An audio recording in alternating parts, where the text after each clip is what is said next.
We're, we're not going to be in sync. This is not going to... do you want to do the Batman or the first part? I can do Batman. Yeah, sure. Okay. Batman.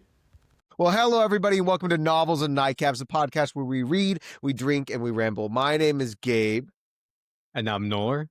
And this week we're diving deep into the first three issues of Matt Fraction and Jorge Jimenez's the Batman 2025 comics, specifically the first three issues, because that's all that is out so far. But always, before we get into the, I guess not book, comic book. The comic book.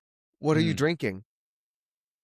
Today I'm just cracking one open. It's just a non-brand, non-sponsored light beer. Superior light beer. Superior because light it's refreshing. Beer? It's familiar. It's refreshing, just like Batman. Specifically, dude, the real. Batman in this comic. Low calorie as well, which I feel like comic books are low calorie. I don't know if that makes sense, but it feels like it makes sense. Makes sense.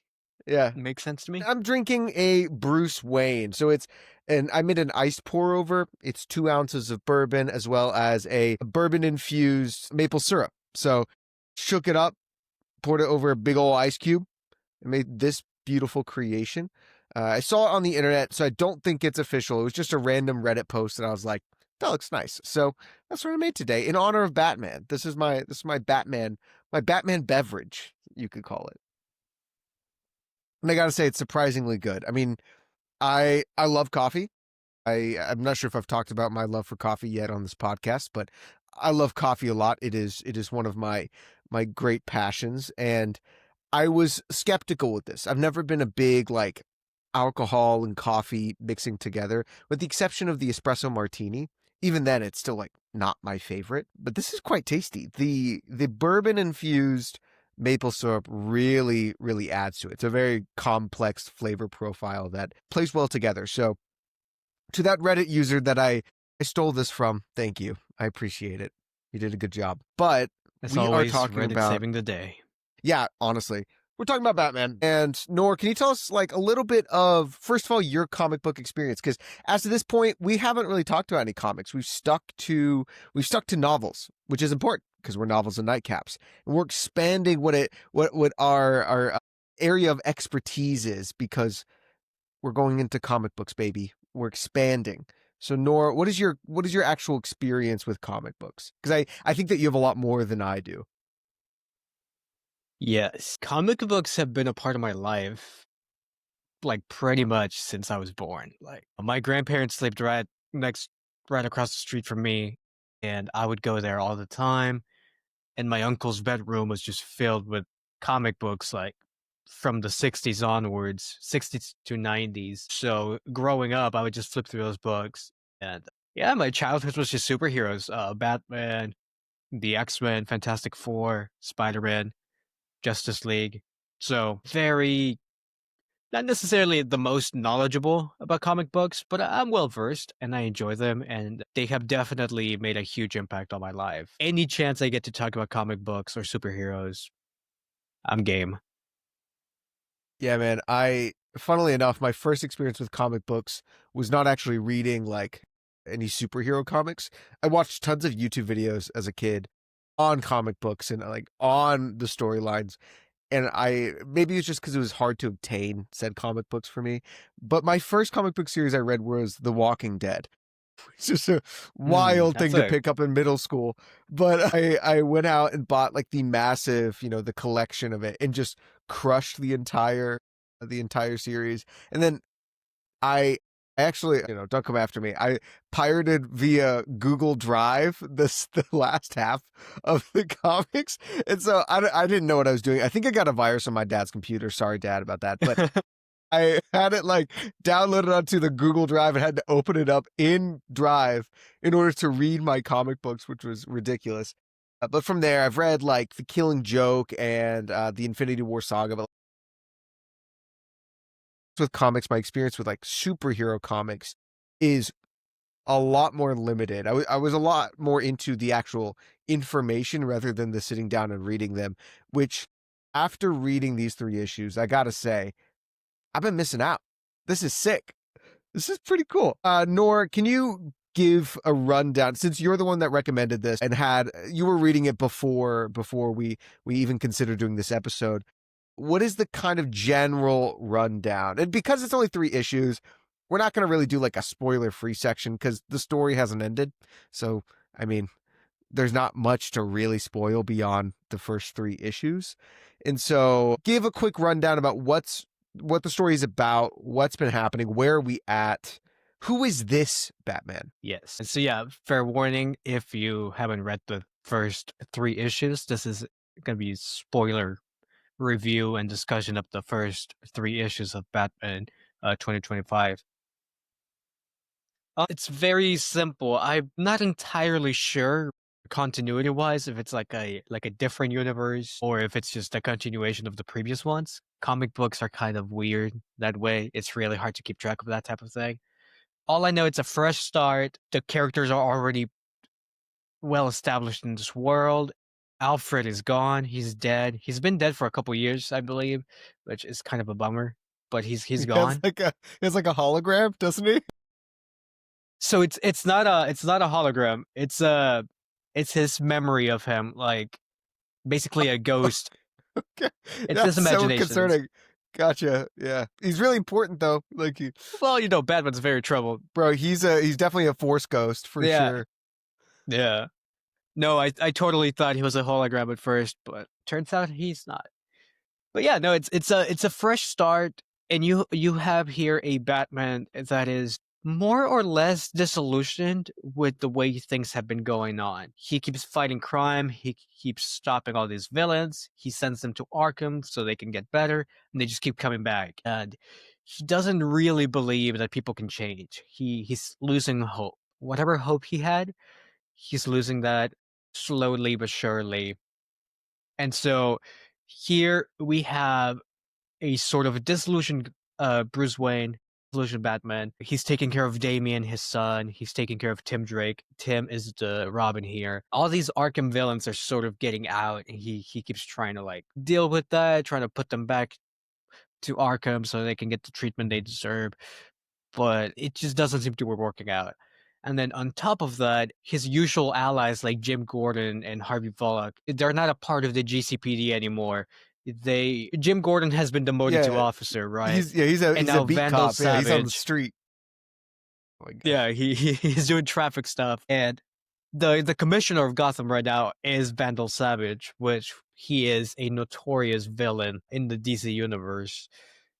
So, very interesting Gotham. And this Batman, he feels slightly disillusioned and less of a detective and just someone who's trying to get by and trying to do the job. But things keep happening.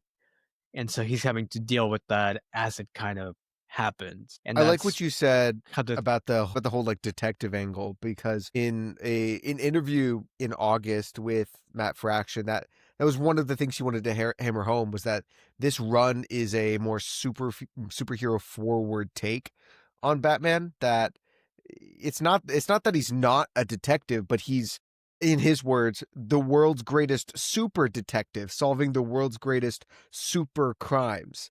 And so he's really leaning away from this noir style of Batman that we've seen plenty of times before and into something a lot more superhero forward. I mean, you can see that in the color design with Batman. I'm extremely colorblind, but it looks not dark and dreary. His color palette seems a lot more vibrant, more akin to, again, I haven't read much of the comics, so I'm thinking like movie wise, like the 60s Batman, just a little bit closer to that bright and colorful. Yet the tone of Batman, like his personality, tends to still be on the darker edge compared to, like, I don't know, the kind of campy 60s version. So he is finding this middle line between um what we see in the movies, for example, the recent movies, the really gritty Batman, and that 60s campy style. It's kind of a middle zone where we keep hold of that superhero-ness, but also play with some deep psychological questions. Yes, it is a very refreshing take on Batman. It's going back to some of what made him so popular back then. He's really colorful. It's really vibrant. He's wearing the blue cowl and cape, which is one of my favorite suits. And he has all these fancy gadgets. So he's still Batman. He has all these over the top gadgets, almost ridiculous the Like the amount of stealth things he suit? has with him at all times. The stealth suit, which is sick, by the way. It really He even has surprised me. like band-aids Oh my gosh. Band-Aids. and adrenaline and sedatives. So he has everything. He's prepared. He is, I would say he's closer to the Batman that you would see in the cartoons, like growing up Yeah, on Cartoon that's good. Network. And that's probably my favorite take on Batman. I like the detective, I like the gritty, but I am just a sucker for this more team player character, even if he kind of does it begrudgingly. And they definitely lean on the like fantastical element of Batman as a character because definitely not your Christopher Nolan take. This is a lot more comic book-ish, as it should be. And yeah, it's Yeah, really colorful, really colorful. it's yeah, I was about to say like I'm not exactly a good judge for art style or page design. I imagine there's people who have a lot of opinions on how you structure the panels and the flow works, and I am completely out of the loop there. But it read really well. And the actual design flow of the page was quite exciting. And again, very well could just be because I'm not used to the space. And so I got like excited whenever I'm like, wow, I like how the design of the bubble leads my eyes into a different panel very naturally. But I think it did that well. It didn't hinder the reading experience whatsoever. Yeah, one of the things I love the most about comic books is that it really is the closest you get to like watching a movie unfold right before your eyes without actually watching a movie. Uh, they really capture that action. The sequencing. It's almost like you're watching a storyboard. It's just as a medium, I definitely believe it's underrated. Sort of like how animated movies get a bad rep for being just for kids. That's definitely not as much of a position these days. I think people are starting to accept animated movies as an actual medium on itself. And I think comic books are also heading in that direction. Maybe it's just because our generation grew up with comic books and cartoons and are now growing up and making their own. But whatever the case, the action here is really cool. It's very minimal. There's not a lot of action, at least in these first three issues. It's very much character driven, but what action we have had is exciting. It's colorful. It's dynamic, which in a comic book, it kind of is a must. If you're not doing that, then just write a novel. But this book has done it pretty well so far. This run, Yeah. anyway. And one thing that definitely was fascinating to me is I don't know if this makes sense, but it felt very intimate. Like the entire way throughout these stories, in particular, the first three issues, it was really close, like close perspective. I never got the feeling that the stakes didn't matter because the stakes that were provided for us were a lot deeper than just mere flesh wounds. Of course, Robin gets like injured at the end of the second one, and like there's that. Of course, there are some realistic stakes, but I never feel like Batman is some overpowered god creature. Then again, he does have the stealth suit, which was sick, but I I did feel like it kind of ran there was a little bit of friction between that and the rest of the technology I was seeing. Could very well be I'm just not used to the world, right? But I'm like, well, yeah, of course he has a Batmobile. Like, of course this is all going on. He's in the grimy streets of Gotham, and one cop shoots another. Ooh, so grimy. And then he's in like a high rise with a stealth suit on that's like makes him invisible.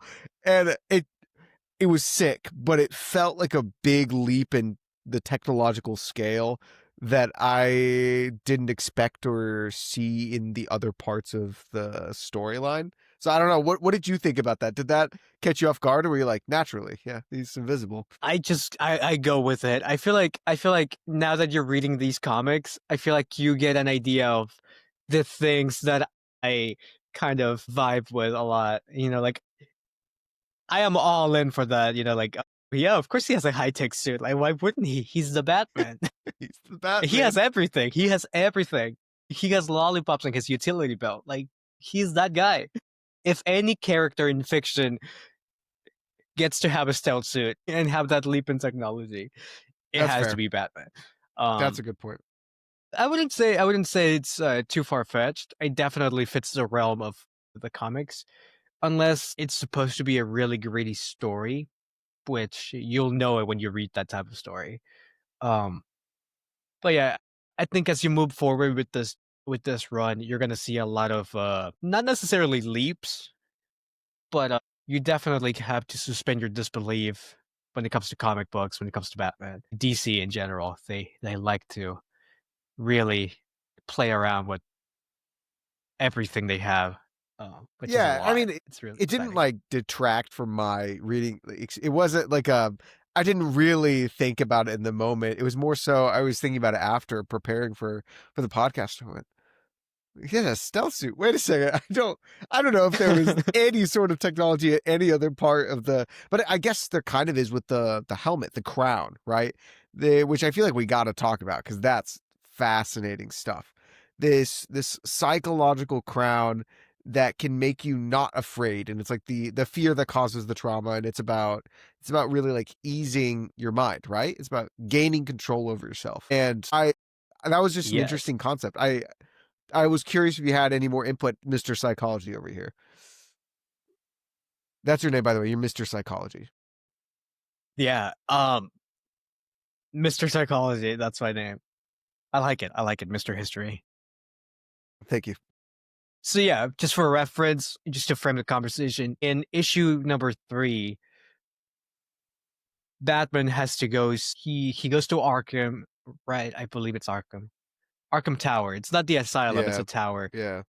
in the middle of downtown Gotham, and he's retrieving. He's trying to stop the Riddler from stealing this gadget that people put on their heads. It's called the crown, and it basically stimulates areas of the brain so that these troubled individuals that live in Arkham can finally sort of live the life they deserve to live, like as a human being, like not necessarily be troubled by all these voices going on around their heads, all these intrusive thoughts and overstimulation. And I think it's a very fascinating topic. I think it's very realistic in the sense, or rather plausible, like, yeah, I believe we are actively working on coming up with a gadget like that. Obviously, the science is a lot more nuanced than that, because multiple parts of the body or the brain work together for a certain outcome. And even then, specific areas of the brain are responsible for multiple functions. So shutting one thing down, yeah, it might help cure depression, it might alleviate those symptoms, but it might cause some other bodily functions. And that's where you get like all these side effects, especially with medicine, and why there's not really any cure for like depression or anxiety or schizophrenia, just treatments. But And like the leap of logic is not that far in this concept of the crown. and it's Dr. Anna Zeller who is the person who like comes up with this crown idea. She works with Batman in the first issue to help calm down Killer Croc in this really fascinating moment where like right off the bat, Batman has his conceptions about humanity tested, and can people really change? And I loved that moment, and it was a killer just like beat to start off on, and really framed the entirety of the series to come on making big promises as to the types of questions that this series is going to ask. It's not necessarily just about these Gotham ending threats or these world ending threats, but it's also about these deep small questions that Batman is clearly struggling with, but I think we all kind of struggle with because it's very difficult to buy into this really optimistic notion that people can truly change whenever we see them not change all the time. So, first of all, Dr. Anna Zeller is a really instrumental character in the 3 issues so far. Is this her first appearance? I didn't know about her. Is this have you heard of her ever before? I've never heard of her before, but I wouldn't be surprised if she is already like a established Yeah. character that they're just, bringing back from the canon. Almost every character is usually like already a character, but no, I haven't heard Okay. of her before. Okay, because I was just curious because I was like, I never heard of her, but she seemed very well rooted within the world and felt very natural, like along this other cast of characters that we do know. So I just wasn't sure if it was her first time being introduced into a comic book storyline. But speaking more on to Dr. Zeller, it gets into this odd tension between the intent of the creator and the methodology of the creator because she talks about human testing with this crown device. And I believe it's at the end of issue 3 where it teases out that she was using it on inmates, right? Yes. And Yeah, that's that's the little clearly cliffhanger at the troublesome. end. Yeah. Yeah. Yeah, that's very troublesome, especially whenever she seems to have good intent. She seems to not be super villain in nature, yet that's like a dicey humanitarian angle. And I'm not gonna lie, did you get that impression whenever she was talking about that in the interview? She was it with Dr. Hugo Strange? Is that who she was talking Yeah, to? with Dr. Hugo Uh, Strange, who was yeah, also a well-established yeah, character. Yeah. exactly, well established character. And so, did you right off the bat kind of key into the whole human testing thing is going to be an important angle? Because my alarm went off of like, okay, something's going on here.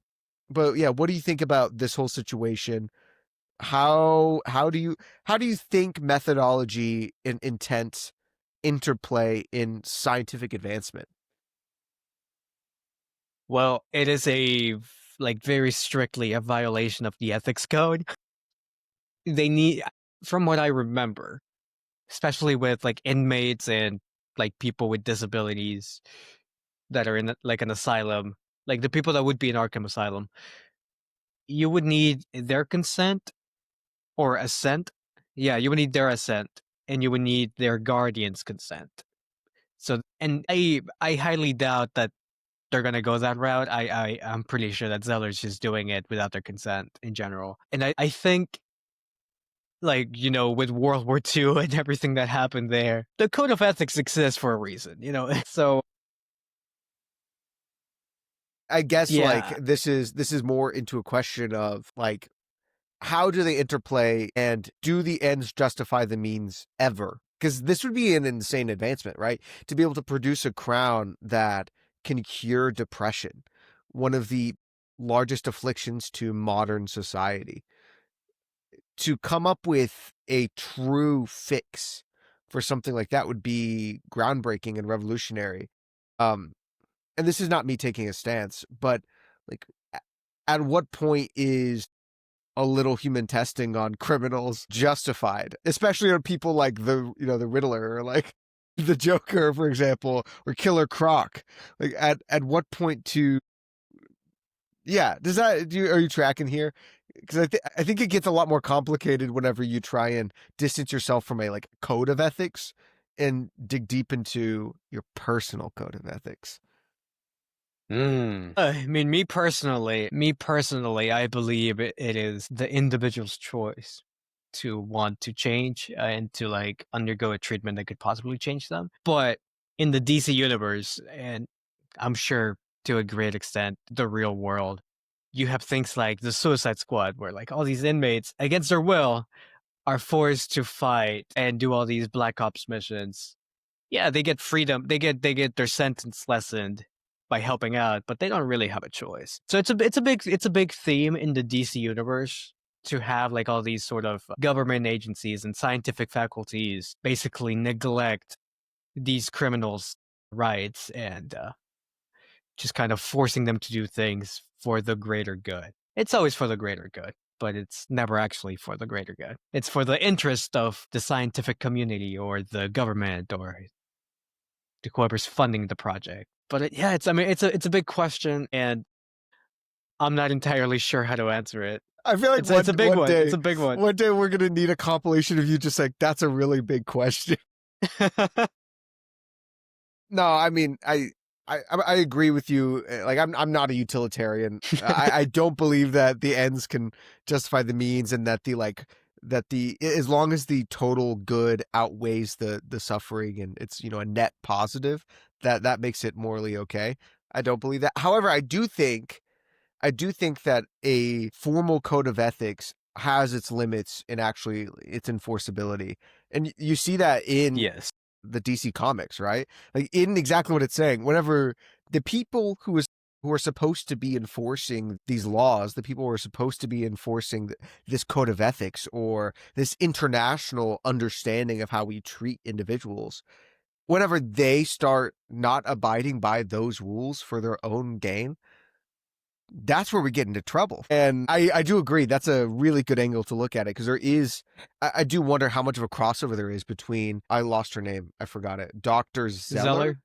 Yeah, Yeah, Dr. Zeller. Zeller and Suicide Squad, because there is an element here of government oversight. And I wonder how much you can relate scientific progress to governmental or political progress.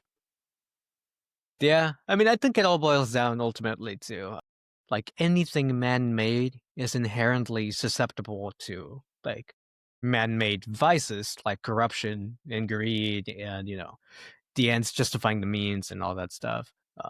That line of reasoning. But Yeah.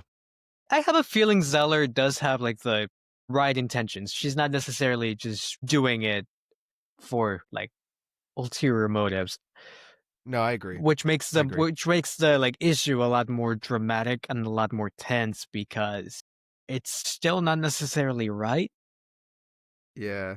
Even though a lot of these characters would want to, like, just shut the voices in their heads, just like the Riddler did, but at the same time, someone like Joker probably doesn't want to change who he is. Yeah. And so he's forced change, truly an individual changing at all. In that, like, I Mm. Have you seen if Clockwork they Orange? I haven't, but I know a lot about it. You texted me whenever you watched it. Like, this is crazy. But yeah, I think that's Ah, a big one. So is that, I'm assuming that's probably one of the big elements there, right? yeah, because the protagonist in the Clockwork Orange is one of the most evil characters I've ever like. Just despicable. He's a horrible person, and he gets thrown into this asylum, this mental ward, and he gets given a treatment that would allegedly cure him of evil. But the ending in Kubrick fashion is very ambiguous, and it makes you think. Like he was forced to change, but did he actually change? Is Yeah, forced, is that change? is that actually change? But No, good I mean, that question. gets Good into, question. like, I do we learn in the comics if the crown changes them forever? Or is it like an actual, it alters? Obviously, I don't think it gets super deep into it, but is it like a permanent alteration, or is it like a medicine that you have to constantly keep wearing or keep taking in order to stay up to date on those alterations? The way I read it, it's something that's like constantly in your head, constantly stimulating and regulating what your body's already doing. So the moment you take that off, my assumption is that you would just go back to normal.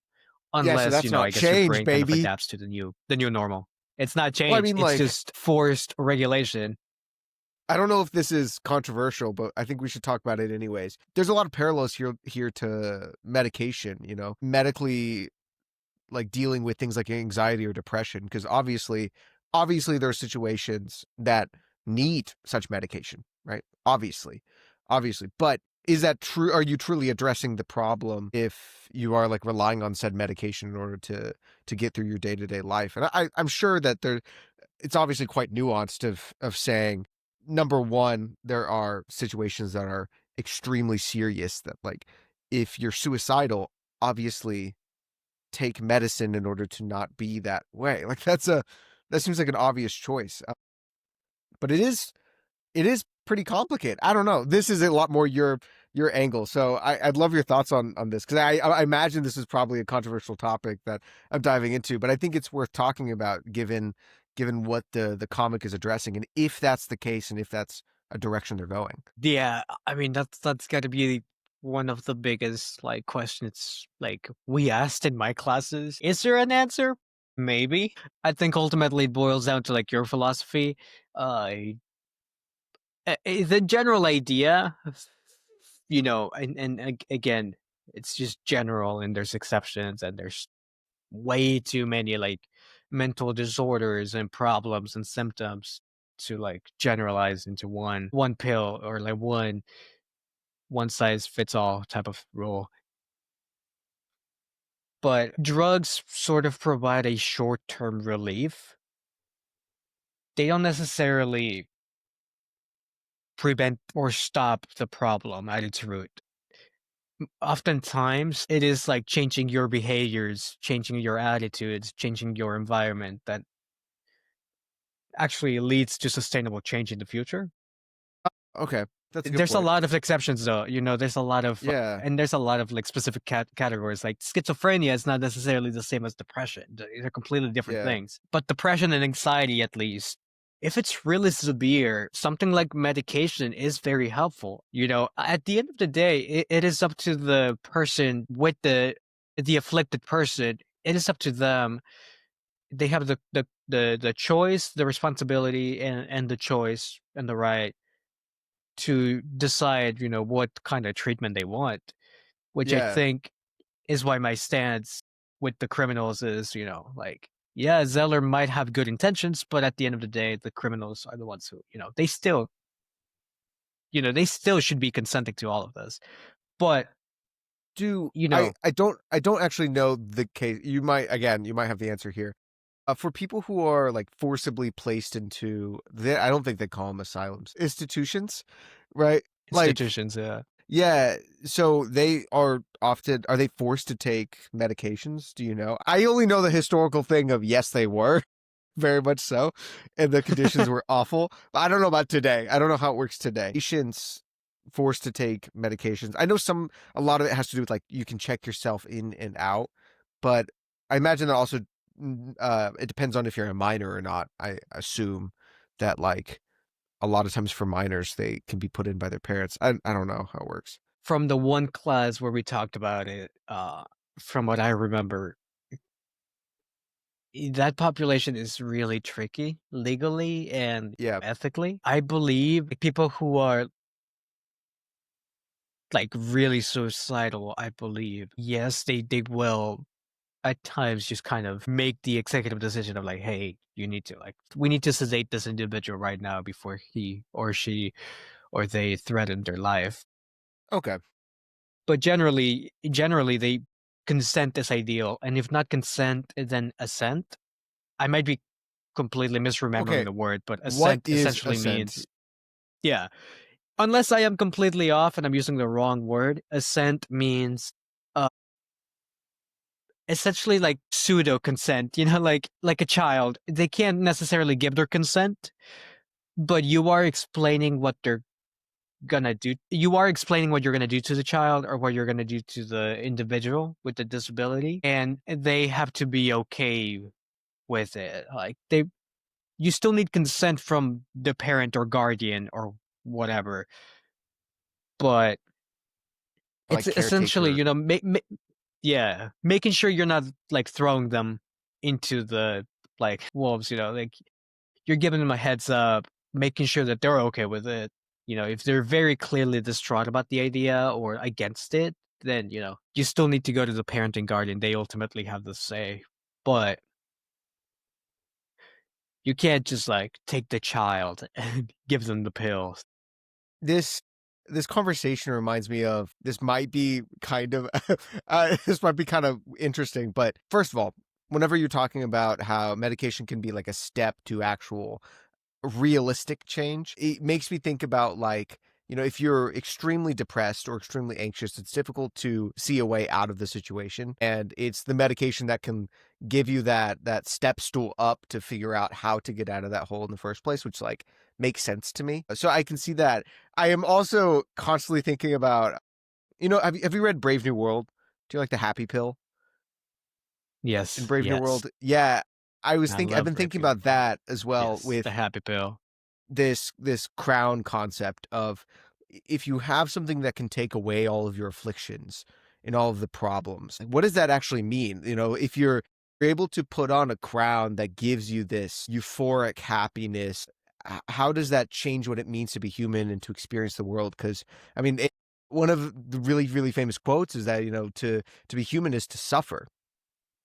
And so if you take away that ability to perceive the suffering in a personal way, then what are you?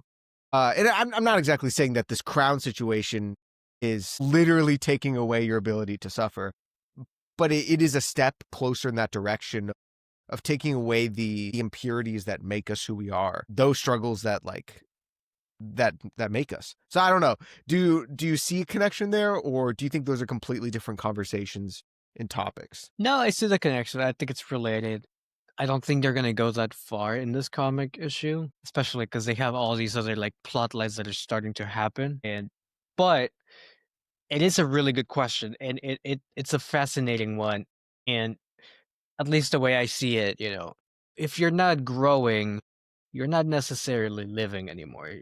Life is all about growth and change, and change and growth can't really happen without obstacles and challenges. They go hand in hand. So to live is to suffer. It's not necessarily to live a horrible, horrendous life where like nothing good is happening. It's just the inconveniences are the things that challenge us, and we get better because of them. And honestly, a little bit of challenge is good. Now, this tool would be used for, actual like troubled individuals whose lives are pretty distraught. Yeah, So perhaps there's that's a there's a whole actually other a layer there. that's a good distinction. It's good to distinguish between difficult emotions and dangerous ones because I mean, Killer Croc, for example, killer's in his name, so we can see why perhaps even without his consent, this crown might be considered a viable option for a raging monster that can destroy anyone and everyone and make him into a just basically a little kid. Something like that takes away not the necessarily the difficult emotions, but the dangerous ones. And it alters his personality into something more docile. Do you I don't know. think Killer Croc? Do you think Waylon Jones, that's his name? Do you think because he was acting like a child in the first issue? Do you think it was because Zeller was experimenting on him? Yeah, for sure, for sure, Yeah, definitely. 100%. Yeah, so you're already planting the seeds right there. Very exciting stuff. See, but it's what's interesting about that is the experimentation proved effective, and it kind of is like proving her methods. It's giving it some validity there because they were able to talk him down. So he was able to have a more peaceful, loving mind. And there's the big question about processing trauma that Zeller uses whenever talking about this, because she talks about fear, specifically how fear and trauma are interrelated and how it's typically what is it? You know more about this. You talk about this part. Trauma and fear and how they're connected and how they can interact. That's such a big, big conversation. Oh, I thought you were gonna say big question. I was like, dude, Oh, that's a, I mean, it is a really big question. And I feel like whatever I say, people are gonna either take one side or the other. I mean, you Let's can see it see. with Batman at least, like keeping it within the context of the story. Like Batman's trauma from watching his parents get murdered fuel all in the fear of this happening again to other people, right? There's a lot of this trauma being manifested into anger, frustration, fear, guilt over him having all this money and being able to do something to stop it. And so while he's able to use fear as a kind of a tool to subjugate criminals within the city, he's also battling his own internal fears, and that's directly tied to his own personal trauma, right? I mean, like that's central to his character. So I genuinely am surprised that the whole fear trauma angle hasn't been explored more often within the comic books, because this seems like a central aspect to his character, and we've seen him deal with the emotions, but this seems to me an external setting, an external conflict that relates to his own personal internal conflict in a really brilliant way that I'm excited to see where it goes. I mean, are we going to see Scarecrow, you think, in this? That feels like a We have really to. We have to. that feels like the perfect villain. I don't know. It'd be kind of a shame if we don't. Yeah, I think we're gonna see a lot of the big rogues. Scarecrow has to be a part of this. What I like about this Batman is that he is very clearly on the same boat as these villains of his. Yeah, that's good. Like he's exactly on the same boat. He's like, can people actually change? And if so, if they can't, like Alfred tells him, aren't you still the same little kid that saw his parents die and he's all scared and all alone? Like, how much have you really changed? You're still fighting the same insecurities you were fighting since you were 10. Uh, Oof. which is amazing. That was one of my Dude, favorite moments in this run. It that's just so good. sets it up so perfectly. It completely captures the character right there in Oh, the dude, that one captures panel. all of us, bro. It's I feel like we're all still. amazing. I feel like we're all still fighting our insecurities from when Like we were like 10. we're all yeah. And and I'm really glad you said that. Like I do. Part of me like strongly believes people change. Deep down, we still struggle with the same things. We just struggle with them in different ways. They keep manifesting in different ways. I don't want to say the same thing, but the challenges get more complex, more difficult, and the stakes get higher, maybe. But we also get stronger. We get more resilient because of it. So, can I people guess, change? I like to think so, but but it's a is really there a big difference question. between adaptation and change? I'm immediately thinking back to our podcast on Andy Weir's Project Hail Mary, which if you haven't seen it, go check it out. Go read Project Hail Mary, and if you haven't, still watch it anyways, because it's a good episode. And the movie's coming out. I thought it was coming out like really soon, but turns out it was quite a ways off. But that's all right. That's all right. I totally miscalculated. It's all right. But anyways, one thing that's central to that book is that people are amazing at adaptation. And I wonder, like, what is the difference between I just kicked my stand. What is the difference between change and adapting? Is it because if I were to if we were suddenly in wartime and we were rationing, like my eating habits are going to change, right? My eating habits are going to fundamentally change, and I'm going to have to adapt my expectations and a lot of my personal like movements of life, my buying habits. I'm going to have to adapt fundamentally to the situation that we're in, right? How is that different from like an internal change? Because we're constantly changing, I think, right? We're constantly adapting. But I guess there are some core values, core elements to what makes you you that are a lot more rigid, a lot harder to alter in any meaningful way. Like those insecurities, like those like deep-seated fears, like those cultural expectations that have been, I mean, honestly bred for generations upon generations that are difficult to shake, right? So I don't know. I think it's a difficult to distinguish the where the surface level changes are versus where the deep seated changes are. Like where that line is. Because I think with Batman and with that whole 10-year-old security thing, it is that deep down problem. That's not something that I think will is easy to alter. I don't know. Does that make sense? My tracking here? No, I see where you're going with this. I think I think change and adaptation are one and the same. I think there's like different degrees of change, but I think all change more or less stems from things that happen to you, not necessarily like you choose to change. Like it is your choice to change. It is your choice to adapt. You you can very well choose not to adapt. You can just, like when it comes to high stakes, you can just choose to die and perish, basically. But all change happens because something else happens in your world that is also changing. The fact of life is that we don't really have a lot of control over what happens to us. We just have control over what we do about it.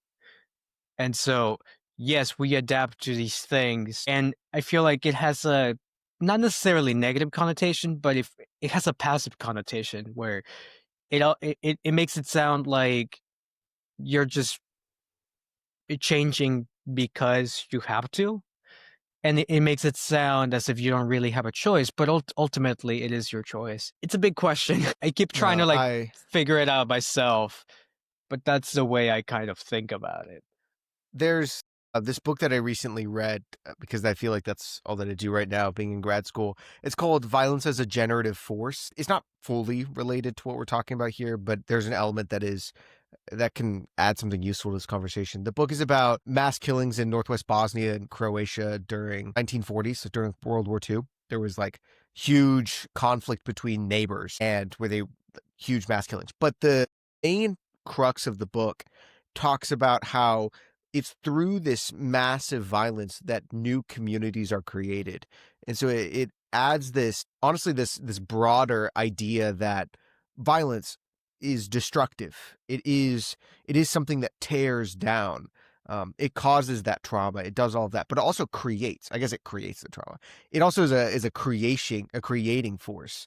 It it really draws the line in the sand and allows those new communities to form.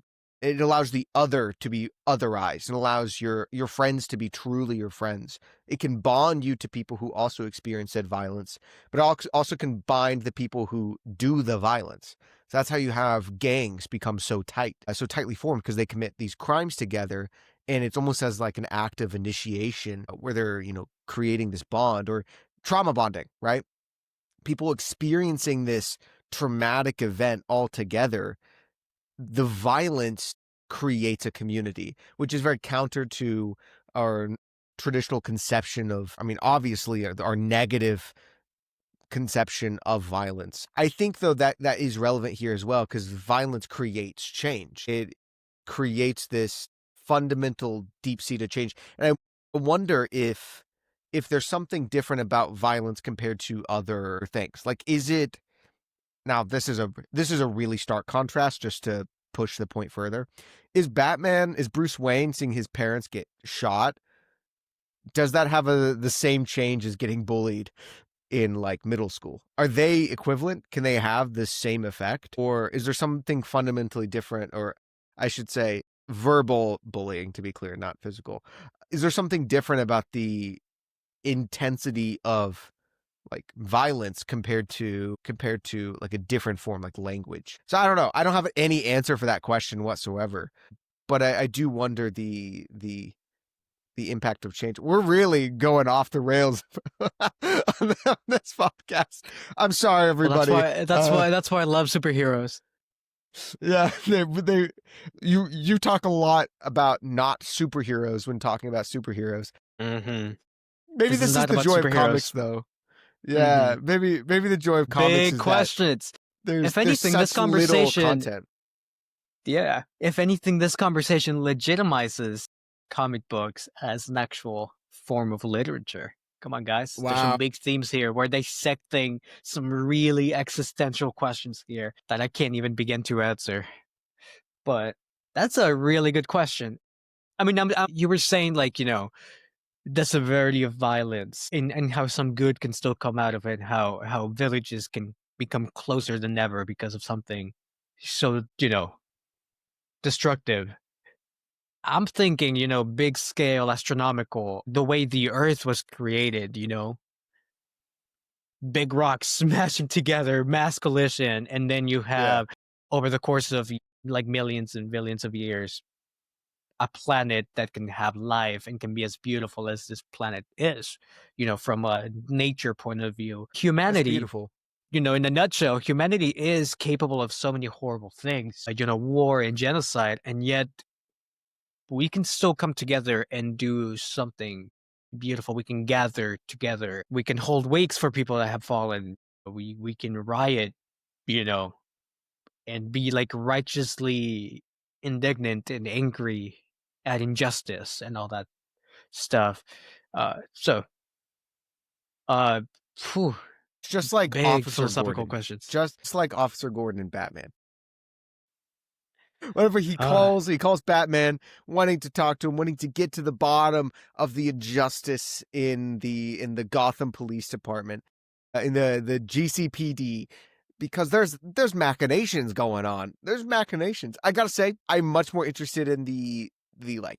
I guess it's not the big P plot, because I guess big P plot also is this whole police force thing. But Vandal I Savage, whatever he's yeah, planning. Vandal Savage. Who put him in charge of the GCPD? It's very convenient. It's very convenient to start with him in charge. I do. Oh, by the way, I did want to add, because you asked at the beginning, you don't know how this fits into like timeline wise. I know that it is fitting within Matt Fraction's like personal writing, because he did a whole series on Superman's pal Jimmy Olsen. He did a Mm. series on Jimmy Olsen, and Batman shows up in that as like a little prank war, and that's the same Batman we see here, I believe. You're welcome to correct me in the comments if that's incorrect, but from what I understand, Jimmy Olsen is in Gotham as like a writer now. So he might show up, but I believe he's kind of creating his own little universe, his own little I love world. how But Jimmy Olsen is on par with the Batman now. yeah, a whole series just on Jimmy Olsen. I love Jimmy Olsen. He's awesome. I mean, he deserves his own run. That's amazing. He does. He really No, I does. did not know that. Yeah, So interesting. I hopefully that I was gonna say something else. What was I saying? Oh yeah, I there's it feels very political. Did you also gather on some of the other themes regarding like the militarization of the police force and state control of this almost like paramilitary force going above the city police and committing violence against citizens? That felt very political, right? Like really directed at current politics. And if it is, this is really impressive from comics. And I wonder where we see that, like in this is my history brain, sorry guys, in the past, like in other comic books of the past. I know we see it for the Cold War, or I'm thinking about Captain America fighting not only the Nazis, but pretty sure he fights the commies too, right? Like we see it that area, but this is a more subversive sort of narrative that is talking about something without being so direct as to like, you know, we don't see a giant ice symbol on the like on these guys' cars or anything, but we don't see that in real life either, guys. So I don't know. Anyways, I was curious as to you. Did you think about that whatsoever? Did that catch your attention? And not necessarily that one, but the previous run, or not run, the previous issue, number 2, with the cops, basically saying that they're the same people as like Batman and Robin, like they're doing the same thing, and then Batman says like, "No, we're not," like we are opposites. Like you holding the gun and like pointing it at innocent people, that puts us as opposites. So I really enjoy it. It's not necessarily a new thing. I feel like, at least in my experience, comics have always been political, which is something I really appreciate. I like that they make big statements like that. And it definitely has that sort of like author input to it, but they do a good job at reflecting real world issues, which is why, again, I think comic books are a legitimate form of medium that more people should be consuming. Um, I and I was think I the was movies are looking starting up. to do a really good job at that. Yeah. Well, one of the problems with novels and addressing political concerns, for example, is the process time, not only to write the novel, but to edit the novel, actually go through like a whole marketing campaign. And it is years typically before a traditional publisher is able to get a work out. So if you're like an author trying to respond to something politically and trying to make a big message, most of the time it's irrelevant, or yeah, it's typically irrelevant by the time it actually gets released. Whereas comics take 3 to 4 months to produce a single issue. So they can be really direct in their messaging to current politics and to current problems, which is another point for comics as a legitimate medium. Because even with movies, like you're still going to be commenting on things from a year and a half ago or more.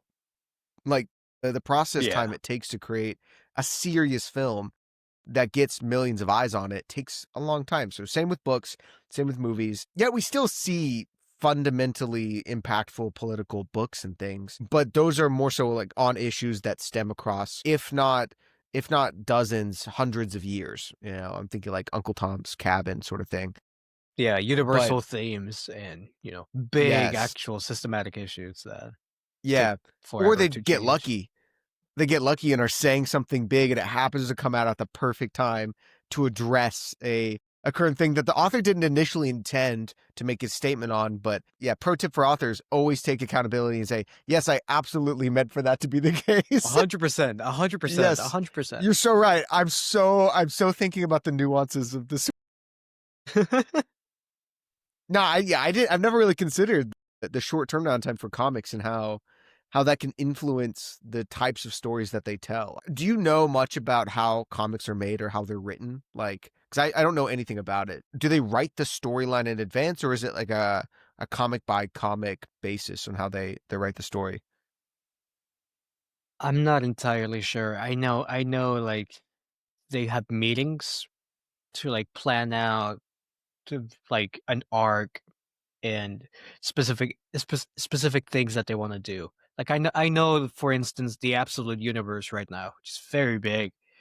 It's, like, the newest big thing right now, and it's still unfolding.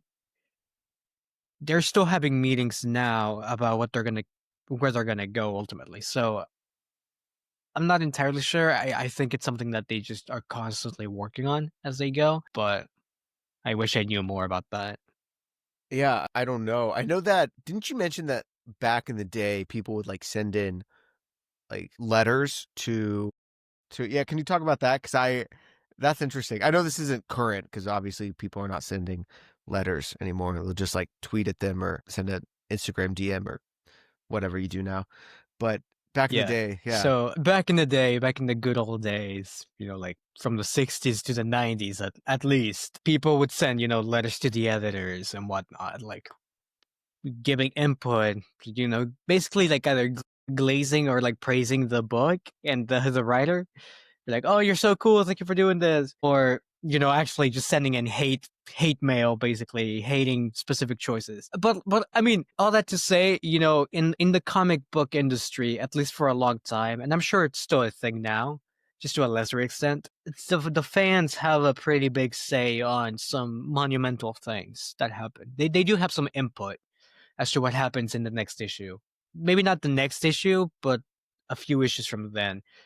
Some of the big ones that I remember that I can think of right now is the symbiote suit from Spider-Man, the black suit. It was a fan idea to make that symbiote an alien, like the black suit an actual alien. And from that idea, from that input, we eventually got Venom, who is one of the biggest villains that like you can think of. He's Yeah. iconic. He has his own movie trilogy, which sucks, but he has a movie trilogy. Another big one in DC is Jason Todd's death.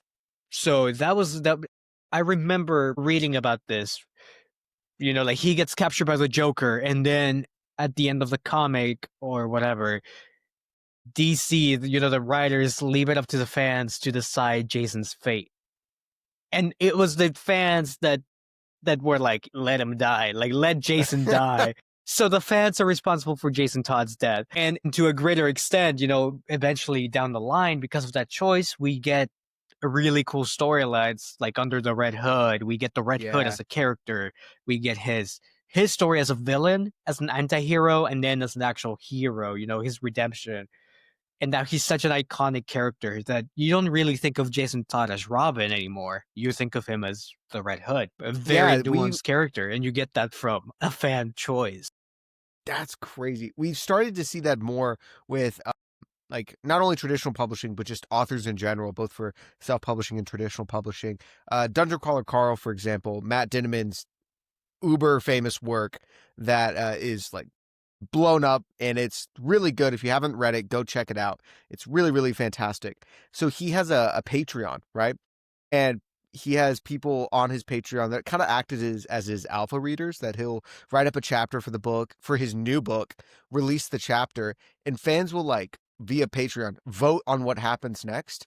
And so it adds to, and it fits specifically for Dungeon Crawler Carl's story because it feels very chaotic and kind of random, but that fits the vibe. And part of it is because he lets fans vote on this stuff.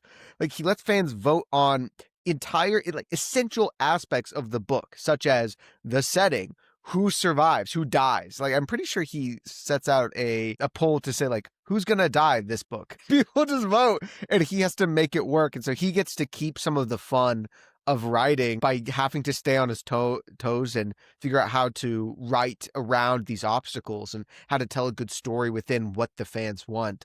But it also leads to things like, oh, all of a sudden your book is set in the, you know, in a desert, and that's what you got to deal with for the entirety of a novel. So I think this is an area where you're starting to see novels kind of catch up a little bit in introducing the fans into the mix and trying their best to break down the lines between the author and the reader.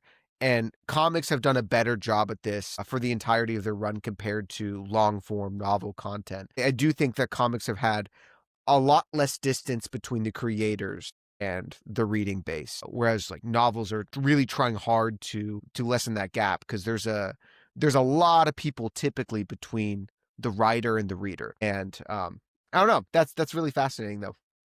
That's really, really fascinating. This has definitely made me want to read more comics though.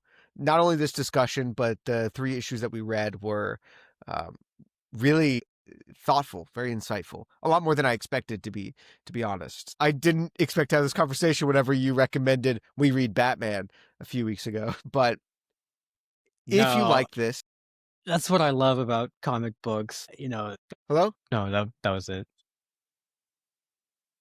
Sorry. Okay, wait. Hello? Cut. Hello? Can you hear me? Nor? I can hear you. Yeah.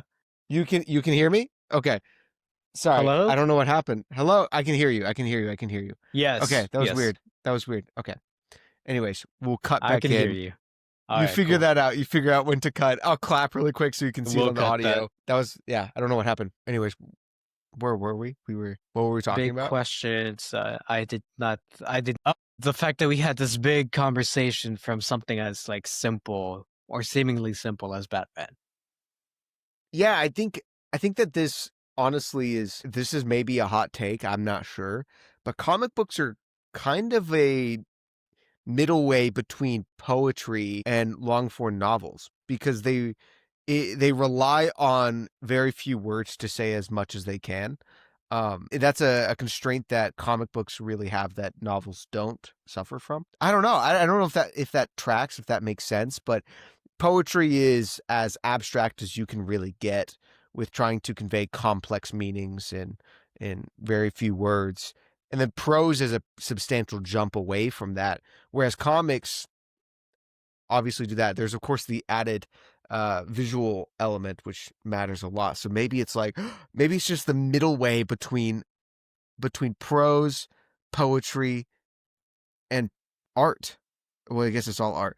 In paintings, it really is a unique medium that I feel as if our current culture has yet to fully explore and needs to be further developed.